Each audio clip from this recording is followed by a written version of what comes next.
절이 되겠습니다. 신약성경 141페이지입니다.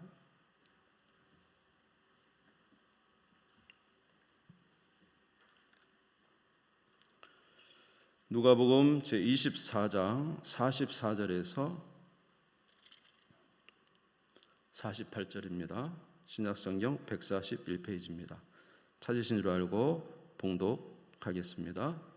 또 이르시되 내가 너희와 함께 있을 때에 너희에게 말한 바 곧 모세의 율법과 선지자의 글과 시편에 나를 가리켜 기록된 모든 것이 이루어져야 하리라 한 말이 이것이라 하시고 이에 그들의 마음을 열어 성경을 깨닫게 하시고 또 이르시되 이같이 그리스도가 고난을 받고 제3일에 죽은 자 가운데서 살아날 것과 또 그의 이름으로 죄사함을 받게 하는 회개가 예루살렘에서 시작하여 모든 족속에 전파될 것이 기록되었으니 너희는 이 모든 일의 증인이라. 아멘. 네, 오늘도 주님의 전에 나오신 여러분, 하나님께서 크신 은혜 주시고 한 주간도 주 안에 승리하실 줄 믿습니다. 오늘 말씀은 예수님께서 부활하신 이제 그 첫날입니다. 사실 예수님께서 부활하신 것을 제일 먼저 알게 된 것은 여자분들입니다. 막달라 마리아를 비롯해서 5명 이상 되는 여인들이 예수님의 무덤가에 가서 천사들이 하는 소리를 들었습니다. 그리고 이제 그 사실을 이제 제자들에게 알렸죠. 그리고 엠마오로 가는 두 제자도 예수님의 부활을 이제 알게 되었고요. 오늘 본문의 말씀은 예수님께서 사랑하셨던 바로 11제자, 가룟 유다를 뺀 11제자에게 예수님께서 직접 나타나셔서 하신 말씀입니다. 그런데 여기 보면은 예수님의 그 모습과 제자들의 모습이 좀 틀린 것을 알 수가 있어요. 그래서 오늘 이 차이를 한번 생각해 보면서 우리가 좀 더 예수님을 잘 이해하고 또 믿음으로 살아가는 우리가 되기를 바랍니다. 오늘 말씀을 통해서 말씀드리고 싶은 것은 성경을 이해하는 것이 얼마나 중요한가라는 것입니다. 여러분, 성경을 이해하지 못하면 우리가 마땅히 기뻐해야 될 것을 기뻐하지 못하고 또 즐거워야 될 것을 즐거워하지 못하고 도리어 이제 두려워하고 무서워할 수가 있습니다. 하나님께서 주신 기쁨을 누리지 못하면서 산다는 것은 성도들에게 굉장한 안타까움입니다. 사실 하나님께서 우리에게 엄청난 은혜를 주셨는데 그것을 우리가 알지 못하고 그저 그것을 깨닫지 못하고 이제 어리석은 자처럼 그렇게 살아간다면 우리 하나님께서도 정말로 마음이 좋지 않으실 것 같아요. 우리 자녀들도 그렇잖아요. 우리 자녀들은 부모는 자녀들에 대해서 엄청난 좋은 마음을 품고 있는데 자녀들이 그걸 잘 모를 때 부모의 마음은 굉장히 아픈 것이죠. 마찬가지로 하나님께서도 하나님의 자녀들이 하나님께서 주신 은혜를 깨닫지 못하고 도리어 무서워하며 산다면 굉장히 마음이 좋지 않으실 걸로 생각이 되는 것입니다. 오늘 제자들의 모습을 보면 바로 그런 모습을 볼 수가 있습니다. 예수님은 지금 그 고난의 겟세마네 동산에서 그 피땀 흘려 고통을 당하시고 그리고 이제 그 십자가의 모든 고통을 당하시고 드디어 이제 영혼이 떠나가셨다가 무덤에 장사된 지 3일 만에 부활해서 나타나셨습니다. 예수님이 부활에 나타나셨을 때 얼마나 기뻤든지 예수님이 하셨던 첫 번째 말씀은 오늘 36절에 보면은 너희에게 평강이 있을지어다. 예수님이 첫 번째 나타나 하신 말씀 너희에게 평강이 있을지어다. 이렇게 말씀하셔서 너무 기쁜 마음에 제자들에게 나타났어요. 그런데 제자들이 이 예수님을 보고 오히려 두려워하고 있습니다. 오히려 무서워하고 있어요. 자, 누가복음 24장 36절에서 39절을 우리 같이 한번 읽어보겠습니다. 36절에서 39절 시작. 이 말을 할 때 예수께서 친히 그들 가운데 서서 이르시되 너희에게 평강이 있을지어다 하시니 그들이 놀라고 무서워하여 그 보는 것을 영으로 생각하는지라. 예수께서 이르시되 어찌하여 두려워하며 어찌하여 마음에 의심이 일어나느냐 내 손과 발을 보고 나인 줄 알라. 또 나를 만져보라. 영은 살과 뼈가 없으되 너희 보는 바와 같이 나는 있느니라. 할렐루야. 예수님의 부활은 엄청난 기쁨이 아니겠습니까? 얼마나 정말로 놀라운 일이고 복된 일인 것입니까? 그런데 제자들은 예수님의 부활을 보면서 이렇게 무서워하고 있는 거예요. 오늘 다시 봐보세요. 37절에 그들이 놀라고 무서워하여 그 보는 것을 영으로 생각해요. 예수님의 부활을 보고도 놀라고 무서워해요. 영으로 생각하는 거예요. 그랬더니 예수님께서 38절에 책망을 하시는 거예요. 예수께서 이르시되 어찌하여 두려워하며 어찌하여 마음 의심이 일어났느냐. 왜 나의 부활을 보고 이렇게 무서워하고 두려워하느냐. 예수님께서 그들에게 막 책망하시는 거예요. 자, 그 이유는 무엇일까요? 이 제자들이 예수님의 부활을 이해하지 못했기 때문에 그래요. 예수님의 부활에 대해서 이해하지 못했기 때문에 그들은 두려워하고 있는 것입니다. 다시 말해서 성경을 잘 깨닫지 못하고 있기 때문에 그들은 이제 두려워한 거예요. 지금 제자들은 유대인들이기 때문에 이미 구약의 성경들 모세 율법과 선지자와 시편을 다 알고 있습니다. 특별히 예수님을 따라다니는 모든 제자들은 하나님에 대한 열심이 있었기 때문에 분명히 구약에 나온 성경들 모세와 시편과 선지자의 글을 다 알고 듣고 했던 사람들이죠. 그럼에도 불구하고 예수님의 부활을 보고도 그들은 무서워하고 있는 거예요. 왜냐하면 그들이 성경을 읽었어도 성경에 대한 오해가 있었기 때문에 그런 것입니다. 성경에 보면 하나님이 이제 그리스도를 보내신다는 것을 그들은 알고 있었어요. 하나님이 메시아를 보낸다는 것, 그것을 그들도 이미 알고 있었어요. 그래서 그들은 메시아를 엄청 기다리고 있었습니다. 그 메시아가 오면은 이 나라를 회복시킬 것이다. 그 메시아가 오면은 지금 이렇게 불의가 많고 혼탁한 이 세상을 변화시켜 정의와 공의가 있는 나라로 만들 것이다. 하나님이 마저 그리스도를 보내셨다고 했지, 그가 오시면 이 로마의 압제 당하는 우리나라를 이 로마의 압제에서 벗어나게 하고 우리나라를 부강한 나라가 되게 할 것이다. 그리고 이 나라를 그 그리스도가 오면 잘 다스려서 세계 모든 민족에게 뛰어난 그런 나라로 만들 것이다. 그렇게 하면서 그들은 메시아를 기다렸던 것입니다. 그런데 그때 마침 이제 예수님이 나타나신 거예요. 예수님이 나타나셔서 많은 이적을 행하시는 것입니다. 병자도 고치고 귀신도 쫓아내고 또 하나님의 좋은 귀한 말씀도 선포하시는 것입니다. 그래서 이러한 놀라운 이적과 기적을 일으키는 예수님을 보면서 이들은 생각하기를 저분이 그리스도이시구나 라고 생각을 했어요. 그래서 예수님이 예루살렘에 올라갈 때 우리가 누가복음에 본 대로 수많은 무리가 예수님을 따라서 예루살렘을 올라갔습니다. 이유는 예수님이 올라가신 거예요. 드디어 이 나라를 회복시키려고 하는구나. 그렇게 하고는 많은 사람들이 예수님을 따라간 거예요.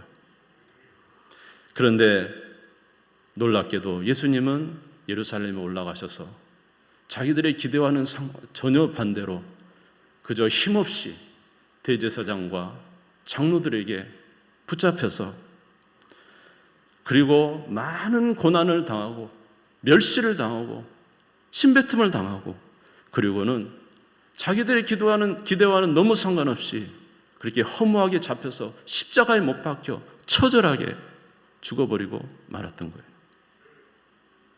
그래서 이 사실을 봤던 이 제자들이 이 예수님의 모습을 보면서 저분이 분명히 그리스도인 줄 알았는데 어떻게 저렇게 쉽게 붙잡혀서 그리고 쉽게 죽으시는가 말이다 하면서 그들은 낙심하고 실망했습니다. 그리고는 자기 집으로 이제 돌아가겠다고 돌아가는 사람도 많이 있었어요. 그들의 낙심은 보통 낙심이 아니었어요. 이때까지 3년을 예수를 쫓아다녔더니 이게 무엇인가? 그가 분명히 이 나라를 새롭게 할 줄 알았더니 이게 도대체 무엇인가 하면서 그들은 계속 낙심하고 실망했던 것입니다. 그런데 예수님이 죽으신 지 3일 만에 놀라운 일이 벌어진 거예요. 그것은 뭐냐면 예수님께서 갑자기 살아나셔가지고 자기들에게 나타나신 거예요.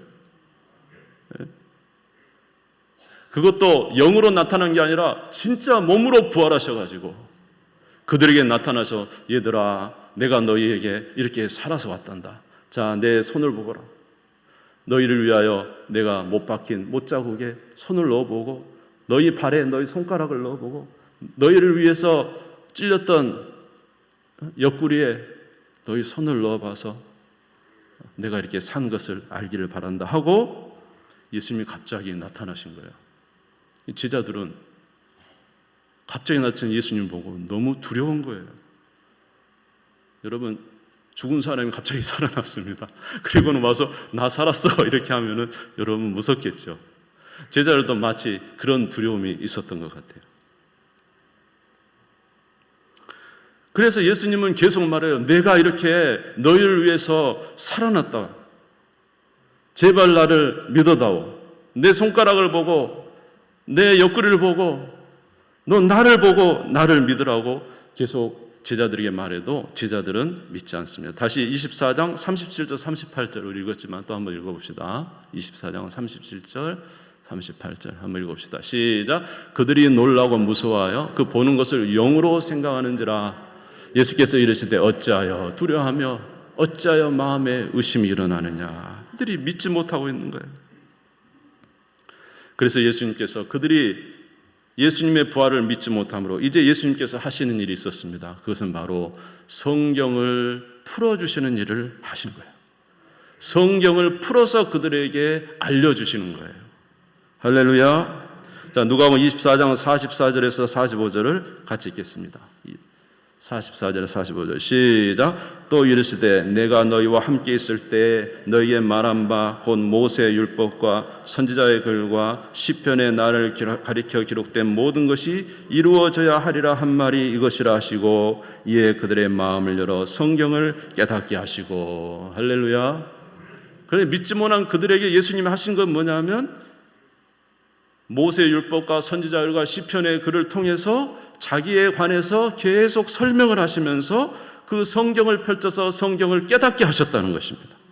누가복음 24장 27절도 한번 읽어보겠습니다. 24장 27절 시작. 이에 모세와 모든 선지자의 글로 시작하여 모든 성경에 쓴 바 자기에 관한 것을 자세히 설명하시니라. 아멘.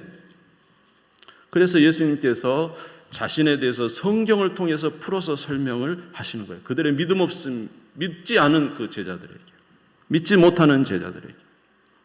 도대체 그 내용이 어떤 내용이었을까요? 제가 잠시 여러분들에게 한번 말씀을 전해드리도록 하겠습니다. 예수님께서 제자들에게 이렇게 말씀하실 거라고 생각이 듭니다. 얘들아, 메시아 그리스도가 온 것은 너희들은 한 나라의 왕으로 와서 그 나라를 좋은 나라로 통치하고 이 나라가 정말로 복된 나라가 되는 그 통치자 왕으로 생각하지만 얘들아, 성경에 기록된 메시아는 그리스도는 그렇게 하기 위해서 오신 분이 아니다. 성경에 오신 메시아는 바로 자기 백성들의 죄에서 그들을 구원하기 위해서 오셨단다. 마태복음 1장 21절에 보니까 아들을 낳으리니 그 이름을 예수라 하라. 이는 그가 자기 백성을 그들의 죄에서 구원할 자이심이라. 그리스도가 오신 것은 한 나라의 왕으로 통치하기 위해서 오신 게 아니라 자기 백성을 그들의 죄에서 구원하기 위해서 오셨다는 것이죠. 여러분, 에덴 동산으로 한번 이제 가보겠습니다. 여러분, 에덴 동산에 있을 때 거기 하나님은 아름다운 에덴 동산을 창설하시고 그곳에 아담과 하와를 두셨습니다. 아담과 하와는 하나님과 교제 속에서 살면서 너무너무 복되고 행복하게 살 수 있었어요. 그들에게는 죽음이 없었어요. 그들에게는 영생할 수 있는 특권이 그들에게는 있었던 거예요. 그런데 하나님께서 말씀하셨어요. 너희가 이 에덴 동산에 살지만 저 동산 중앙에 있는 선악과를 먹지 말라. 만약 먹으면 반드시 죽으리라.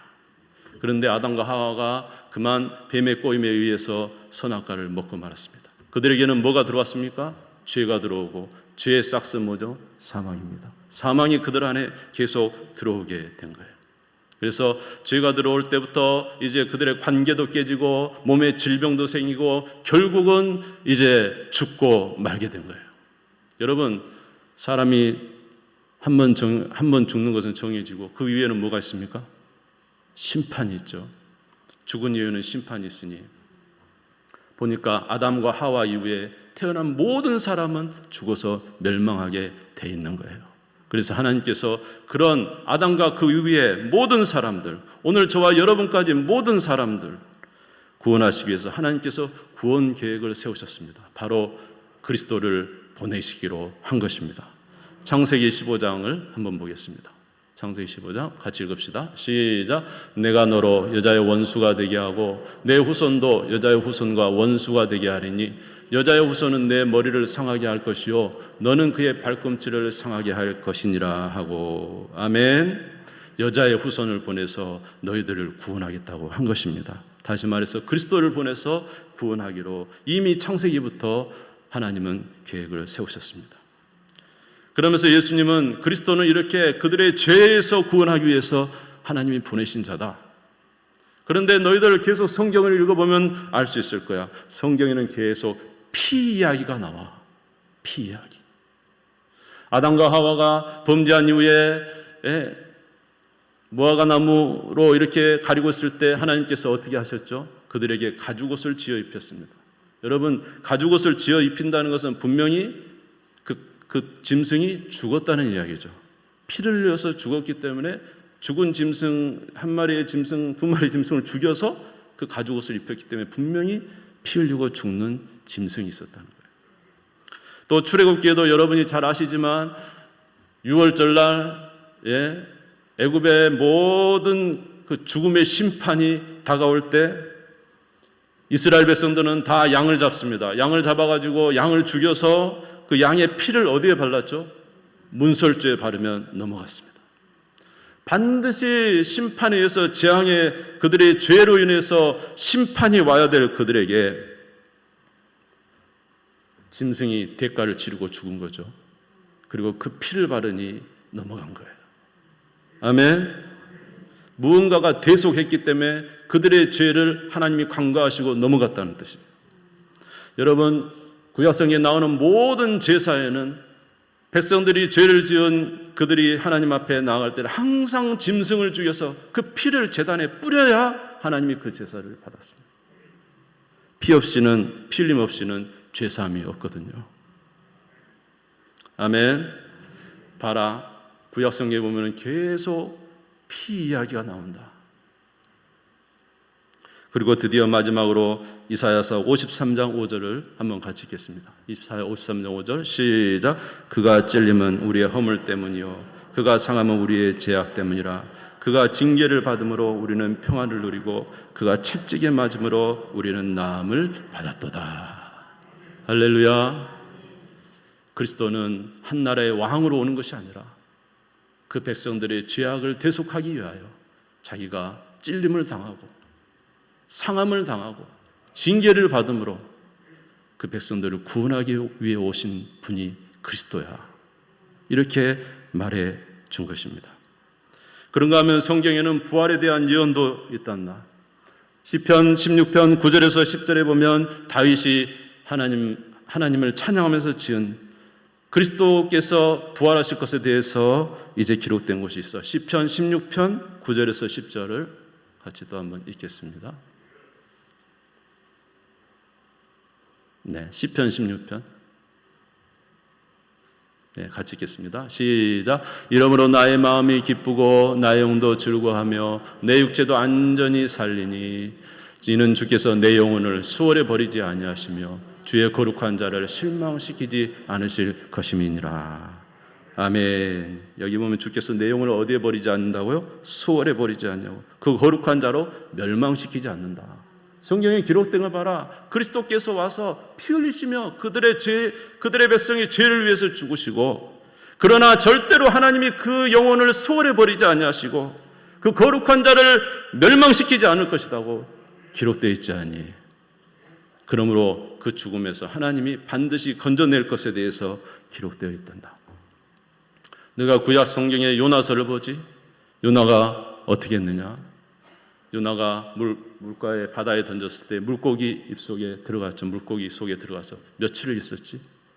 3일 동안 물고기 뱃속에 있다가 3일 후에 다시 살아났잖니. 이것이 바로 요나의 표적이야. 내가 너에게 보여줄 표적은 요나의 표적 외에는 없어. 바로 예수 그리스도의 죽으심과 부활을 나타내는 표적이라는 것입니다. 할렐루야. 그러므로 그리스도가 오는 것은 저들의 백성의 죄에서 구원하기 위해서 오신 거죠. 로마서 4장 25절을 이제 다시 한번 보겠습니다. 로마서 4장 25절입니다. 같이 읽읍시다. 시작.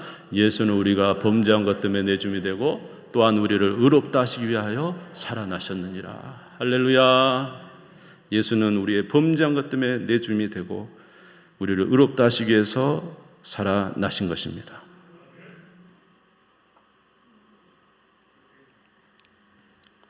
자, 그러면 예수님께서 왜 십자가에서 이렇게 죽으시고 다시 부활하셨죠? 그 이유는 뭡니까? 우리의 죄를 대속하시기 위해서 죽으셨을 뿐만 아니라, 여러분, 우리의 죄를 대속한 것은, 여러분, 옛날에 에덴 동산에 죄 때문에 에덴 동산에 쫓겨나고 죄 때문에 에덴 동산에서 쫓겨나서 죽을 수밖에 없는 우리에게 예수님의 대속은 이제 우리에게 어떤 효과를 발휘합니까? 우리에게 죄가 속해짐으로 인해서 우리에게 다시 에덴 동산에서 살던 영생이 우리에게 주어지는 거예요. 무슨 말씀 이해되세요? 예수님이 십자가에 죽으시고 우리의 죄를 대속하신 이유는 우리의 죄를 대속하심으로 말미암아 다시 옛날에 에덴 동산처럼 우리를 회복하시는 것입니다. 여러분, 에덴 동산의 회복은 바로 무엇입니까? 우리가 죽지 않고 영원히 하나님과 함께 사는 거예요. 할렐루야. 영원히 죽지 않고 하나님과 함께 사는, 바로 그것의 회복을 위해서, 하나님 나라의 회복을 위해서 예수 그리스도께서 이 땅에 오신 거예요. 너희가 아는 이 땅의 그 이스라엘 나라의 어떤 부귀나 영광과 어떤 이스라엘 나라의 좋은 것을 위하여 온 것이 아니라 하나님 나라, 영원한 나라를 너희들에게 다시 주기 위해서 그리스도께서 죄를 위해서 죽으시고 부활하셨다는 거예요. 예수의 부활은 우리 부활이 되는 줄 믿습니다.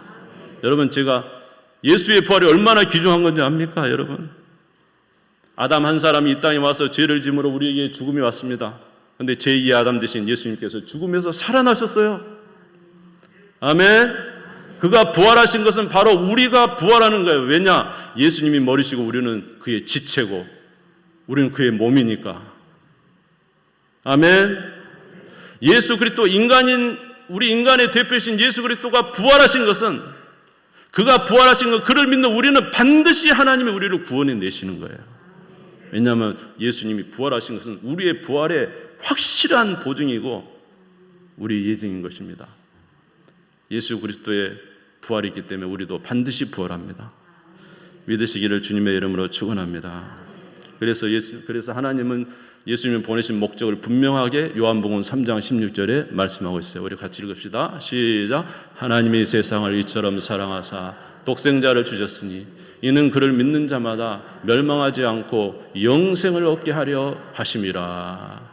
할렐루야. 예수를 보내신 목적은 우리에게 영생을 얻게 하기 위해서 보내신 것입니다. 제자들은 이 말씀을 두고 깜짝 놀란 거예요. 그렇다면 예수님이 죽는 것이 맞는 거구나. 자기들은 예수님이 힘없이 죽는 것에 대해서 너무 낙심을 했는데 성경을 풀어주니 그리스도가 죽어야 되겠구나. 우리 죄를 위해서 십자가에서 고난받아 죽는 것이 성경에 맞구나. 그리고 우리를 위해서 다시 살아나는 것이 성경에 나온 대로 맞는 거구나. 이해가 되십니까? 전에는 성경이 이해가 안 돼서 예수의 부활을 보고도 두려워했던 그들이 이제는 성경을 풀어주니 성경에 나온 그것을 보고 깨달아 예수님의 부활을 보고 기뻐하고 즐거워하고 부활하신 예수님을 이제 껴안게 된 거예요. 할렐루야. 그리고 부활하신 예수님을 여러분 껴안을 때 여러분 기분이 어떻겠어요? 부활하신 예수님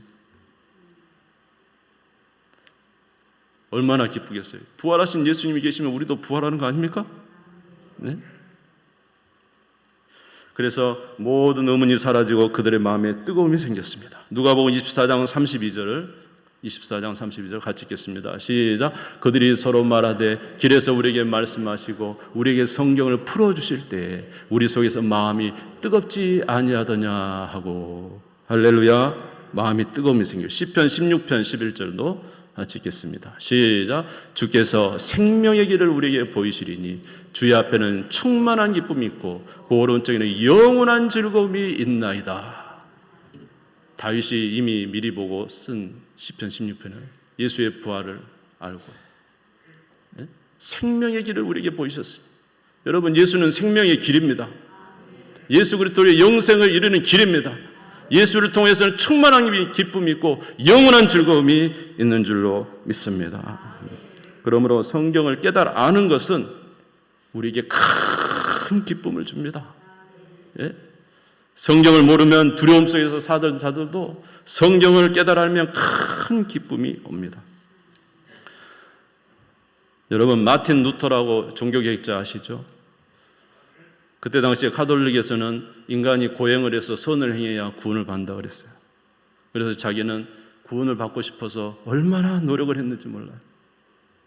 그래서 자기의 죄를 속해보기 위해서 성당에 계단이 엄청 많은데 그 계단에 유리가루가 뿌려져 있는데도 불구하고 거기를 무릎으로 걸어서 올라가면서 자기의 죄를 사하려고 엄청난 고행을 했어요. 그런데 아무리 그렇게 고행하고 돌아와도 자기의 죄가 사함받았다는 확신이 안 생기는 거예요. 여전히 죄에 찢기는 자기의 마음속에 계속 남아있는 거예요. 아무리 고행을 하고 아무리 노력을 해보고 아무리 힘을 써봐도 피를 흘려봐도 자기의 죄사함을 받았다는 느낌이 전혀 오지 않고 오히려 점점점 자기가 죄 가운데 있다는 생각만 깊어지게 된 것입니다. 너무너무 자기 마음이 괴로워서 루터는 이제 더 이상 나는 할 수 없구나 하고 자기는 포기하게 됐어요. 그런데 어느 날 하박국서에 나오는 이 말씀을 그가 보게 됐어요. 오직 의인은 믿음으로 말미암아 살리라. 오직 의인은 믿음으로 말미암아 살리라. 사람이 의롭게 되는 것은 사람의 행위로 의롭게 된 것이 아니라 예수 그리스도를 믿음으로 의롭게 된다. 행위로 의롭게 되는 것이 아니라 예수 그리스도를 믿음으로 의롭게 된다. 이것을 깨닫고 나서는 엄청난 기쁨에 쌓이게 됐습니다. 갈라디아서 2장 16절을 같이 한번 읽겠습니다. 시작. 사람이 의롭게 되는 것은 율법의 행위로 말미암이 아니요 오직 예수 그리스도를 믿음으로 말미암은 줄 알므로 우리도 그리스도 예수를 믿나니 이는 우리가 율법의 행위로서가 아니고 그리스도를 믿음으로써 의롭다함을 얻으려 함이라. 율법의 행위로서는 의롭다함을 얻을 육체가 없느니라. 율법의 행위로서는 의롭다함을 얻을 육체가 아무도 없구나. 우리는 다 죄인이구나. 오로지 우리를 위해서 대속의 죽음을 죽으신 예수 그리스도, 그가 죽으시고 부활하신 것을 믿을 때 우리가 구원을 받는구나. 이것을 깨달았을 때 그 고행과 그 좌절 속에서 펄쩍 뛰었습니다. 나 구원받았다 소리를 지르게 됐어요. 그는 너무나도 이 감동이 엄청나서 그동안에 자기가 고생했던 모든 것을 잊어버리고 이제 하나님 안에서 자유인으로서 살기 시작했습니다. 얼마나 그 믿음의 확신과 담대함이었는지 성당 벽에다 95개조 반박문을 못을 바꾸는, 그리고는 교황을 향해서 이야기합니다. 당신들의 말하는 것은 틀렸어. 오직 우리가 구원받는 것은 예수 그리스도를 믿음으로 구원을 받는 것이요 하고 그가, 여러분 그때 당시에 이 로마 카톨릭은 제국입니다. 제국. 한 나라도 아니고 큰 제국입니다. 제국 앞에 홀로 당당히 서서 이 루터가 선포하기 시작했습니다. 복음은 증거되기 시작했고 오늘날 이렇게 우리가 예수 그리스도를 믿는 하나님의 교회들이 우후죽순처럼 생겨나게 된 거예요. 여러분, 성경의 진리를 발견하게 되면 기쁨이 충만합니다. 누가 그 기쁨을 뺏어가겠습니까?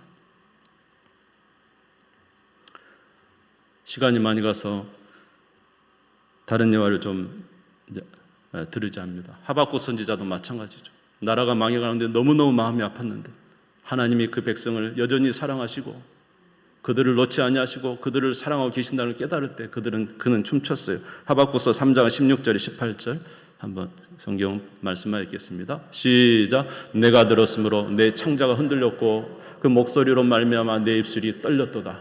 우리가 우리를 치러 올라오는 환난의 날을 내가 기다림으로 썩이는 것이 내 뼈에 들어왔으며 내 몸은 내 처에서 떨리는도다. 이렇게 마음이 너무너무 힘든 상황이죠. 그런데 갑자기 바뀝니다. 시작. 비록 무화과 나무가 무성하지 못하며 포도나무에 열매가 없으며 감람나무에 소출이 없으며 밭에 먹을 것이 없으며 우리의 양이 없으며 외양간에 소가 없을지라도 넘겨주세요. 시작. 나는 여호와로 말미암아 즐거워하며 나의 구원의 하나님으로 말미암아 기뻐하리로다. 할렐루야. 유다 민족이 막 쓰러져가고 바벨론이 쳐들어오면 온갖 정말로 엄청난 잔인한 학대들이 있을 것을 이미 선지자이기 때문에 알아요. 마음이 창자가 흔들린 것, 입술이 떨려. 그런데 그가 깨달았어요. 하나님과 기도 속에서 그래도 하나님이 이 나라를 버리지 않았구나. 이렇게 하시는 것도 우리를 사랑하셔서 우리를 징계하신 것이고 때가 되면 우리를 다시 세우실 것이고 우리를 통하여 하나님의 영광을 드러낼 것이구나. 하나님이 버린 것이 아니라 하나님이 일하고 계시는 것이구나. 이걸 깨닫게 된 하박국 선지자는 비록 무화과 나무에 열매가 없고 외양간에 소가 없어도 하나님 한 분만으로 기뻐하는 사슴이 춤추는 것 같은 그런 기쁨이 있었다고 했어요. 여러분 삶에 많은 어려움이 있습니까? 여러분 삶에 많은 어려움이 있는데 성경을 왜 읽어야 돼? 나 지금 힘들어 죽겠는데 바빠 죽겠는데 무슨 성경을 읽어? 여러분 그렇게 생각하지만 그렇게 생각하시면 안 돼요. 여러분 성경을 읽으셔야 돼요. 그래서 거기서 주시는 하나님의 메시지를 들으셔야 되는 거예요. 여러분 하나님이 주시는 메시지보다 더 좋은 게 어디 있어요? 하나님이 주시는 위로보다 더 좋은 게 어디 있어요? 여러분 하나님을 의지하고 살면 얼마나 기쁨이 충만할 텐데 하나님을 그냥 외면하고 내 삶에 바쁘게 살다가 하나님이 주신 진짜 평강과 진리를 깨닫지 못해서 마음의 위로를 받지 못하고 산다면 하나님이 얼마나 마음 아프실까요?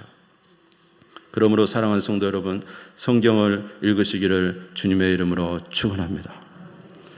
그리고 이 성경을 통해서 하나님이 주시는 이 진리의 말씀이 여러분 안에 충만하시기를 바랍니다. 자, 요한복음 14장 26절 한 절만 읽고 마치겠습니다. 요한복음 14장 26절 시작. 보혜사 곧 아버지께서 내 이름으로 보내실 성령 그가 너희에게 모든 것을 가르치고 내가 너희에게 말한 모든 것을 생각나게 하리라. 할렐루야. 여러분 우리가 성경을 읽어도 잘 깨닫지 못하게 나는 잘 몰라요. 나는 성경을 읽어도 잘 깨달음이 없어요. 여러분 하실지 모르지만 오늘 보니까 뭐라 했죠? 보혜사 곧 아버지께서 내 이름으로 보내실 성령 그가 너희에게 모든 것을 가르치고 내가 너희에게 말한 모든 것을 생각나게 하리라. 여러분 안에 성령이 계신 줄 믿습니다. 여러분이 성경을 읽으면 성령께서 여러분을 깨닫게 하시는 거예요. 오늘 제자들에게 누가 깨닫게 하신 것처럼 예수님이 그들의 성경을 풀어주신 것처럼 오늘 예수 그리스도께서 보내신 성령이 저와 여러분 안에 계신다는 거예요. 여러분이 그래서 성경을 펴서 읽으면 성령께서 여러분에게 깨닫게 해주시는 거예요. 할렐루야. 신령한 것을 깨닫게 해주시는 거예요. 그래서 여러분으로 살게 하시는 것입니다. 여러분 그러므로 낙심하지 말고 내가 성경을 읽어도 잘 몰라요. 나는 성경을 아무리 봐도 잘 모르겠어요. 하지 마시고 여러분 두 가지를 하셔야 돼요. 첫 번째 꼭 성경을 읽으시기 바랍니다. 두 번째 성경을 읽을 때 성령을 의지하세요. 성령님 저는 성경을 봐도 잘 몰라요. 그러니 성령님께서 성경을 깨닫게 해주세요. 한마디의 말씀이라도 깨닫게 해주세요. 그래서 내가 그 진리 안에 충만하게 살게 해주세요. 이렇게 기도하면 성경을 제자들에게 풀었던 예수님처럼 성령께서 오늘 저와 여러분에게 성경을 풀어주셔서 진리로 깨달아 은혜 아래 살게 해주실 줄 믿습니다. 기도드리겠습니다. 우리 주님 세움을 듣고 한번 같이 기도하죠. 하나님 아버지, 주님의 진리를 몰라서 우리는 무서워하고 있습니다. 두려워하고 있습니다. 그러나 진리를 아는 자는 사슴처럼 뛰며 기뻐한다고 했습니다. 하나님, 우리의 눈을 열어서 주의 진리를 보게 해 주옵소서. 날마다 기쁨이 충만한 삶을 살게 해 주시옵소서. 우리 주님 세움 부르짖고 다 같이 기도하겠습니다. 주여, 주여, 주여. 우리 하나님 아버지, 주님의 은혜와 사랑을 감사합니다. 우리에게 진리의 말씀을 주셔서 감사합니다. 우리가 진리를 알면 두려움이 사라집니다.